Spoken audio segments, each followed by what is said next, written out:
Yo, what is up YouTube? It's your boy Legend and I'm back with another video. You already know what this is just by looking at the thumbnail. Now, I would say that I'm sorry for not uploading, but I'm not. Because I was just too hyped. Because I ended up making it onto the esports team. Now, that don't mean that I'm going to stop doing YouTube or whatever. That don't mean that at all. It just means that alongside YouTube, I'm going to be fucking playing Apex Legends on a more, I'm not going to say professional level, because I'm not quite there yet. But it just means that I'm getting to that point where I can start playing professionally. But enough about that. Let's just get into this intro so we can start this what if. Are you just gonna take that? Make them take it all back. Don't tell me you believe that. Are you just gonna take that? Or will you fucking fight back?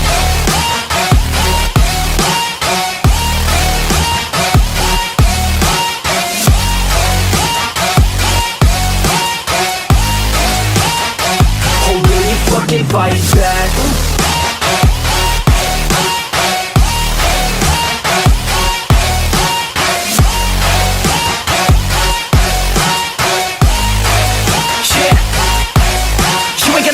You ain't never ever gonna break it. You can never beat them and they're better than you face it. Thinking that they give a damn, you're not, think a straight kid. No, they don't give a damn, you got what I'm saying? I'm not fucking playing, I'll give it to you. Very little had changed in the 3 months that had passed. Naruto went on a few more dates with Sona, and she fell in love with him even more with each date. Naruto was surprisingly everything Sona looked for in a male. Smart, strong, caring, dominant, confident, respectful, and responsible. He was everything she could think of. Naruto also had a few more encounters with Rias. He had practically turned her into a fangirl at this point. He lived in her head rent-free.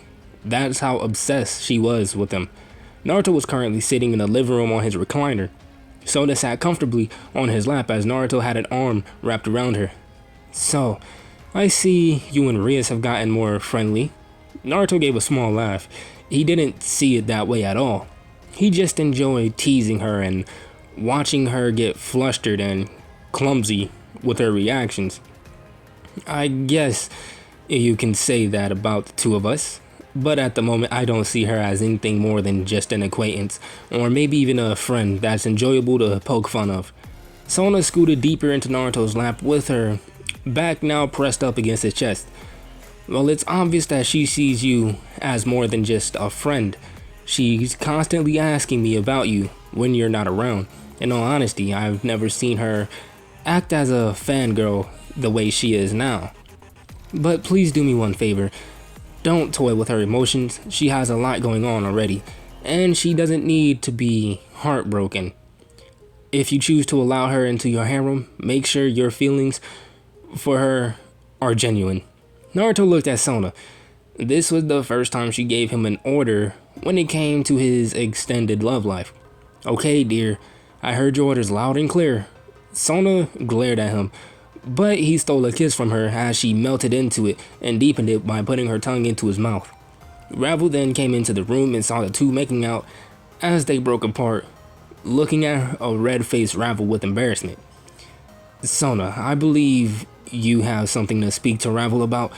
I'm gonna go shopping with Mocha or something she wants to do. Sona stood, allowing Naruto to stand up as he left the room. Sona looked at Ravel and motioned for her to sit across from her as Sona sat in Naruto's recliner. Okay, Ravel. I'm just going to get straight to the point. I already know that you have genuine feelings for Naruto, and I already know that the two of you shared a kiss as a reward for your training. Ravel giggled at the memory and held her face with her hands. The kiss was amazing. I and Naruto already spoke about it, and now I'm coming to you and speaking of what we discussed. I'm going to be his first wife, so I have partial say on who else joins his harem, and I'm glad he gave me the authority to have that say. So I will have no ill will against you, and if you wish, I'm allowing you to be a part of his forming harem.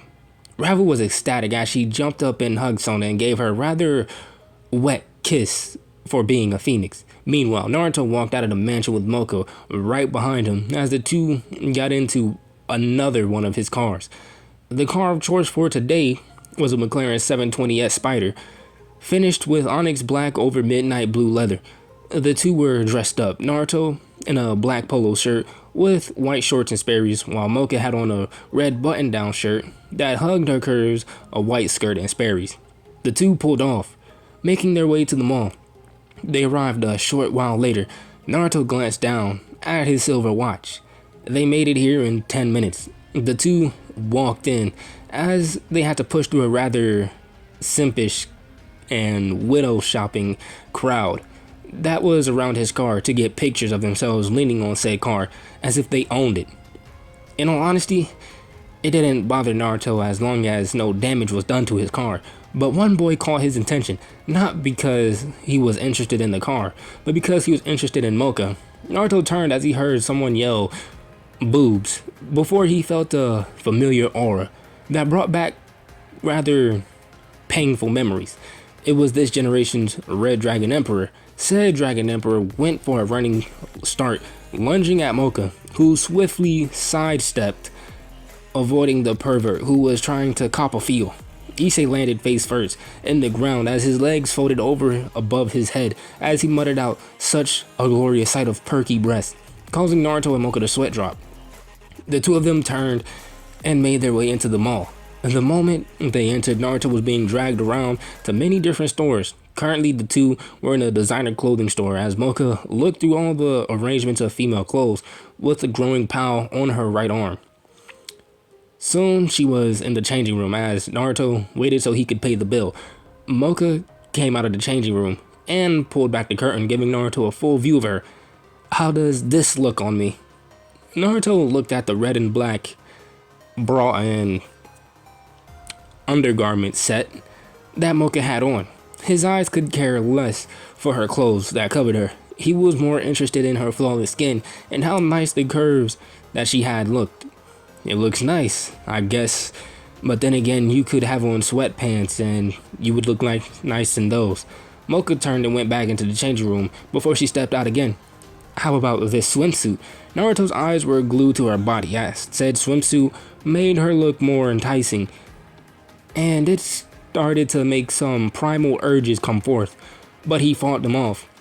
He wasn't going to have intercourse with Mocha in the mall, nor was he going to let her get away with teasing him either. Naruto knew she was teasing because he could see the trace amount of a smirk on her face, so he waited. He waited until she went back into the changing room and followed her a minute later. As she was in the middle of removing said clothes, Naruto came in surprising her, but she only said one simple sentence. "Did my body arouse you that much to where you came in to take me here?" Naruto smirked as he pressed the half-naked woman against the wall. "I don't know if I'm aroused enough to take you here, but I do know you're quite the tease, Mocha. And it was very obvious that you were teasing." Naruto was very close to her as his breath tickled her ear, sending a shiver down her spine. What do you plan to do about it?" asked Mocha seductively. As she looked up at him with eyes of want, Naruto smirked and placed his hand on her curvy hips before sliding it down to her rear. "There's a lot that I can do about it, but what do you want me to do?" Mocha smirked and stood on her toes and tried to kiss Naruto, but he pulled away slightly, leaving her range. Naruto's right hand then moved to the front of her undergarments as Mocha froze with the gas. He was doing something through the silk fabric, and it was quickly getting her hot.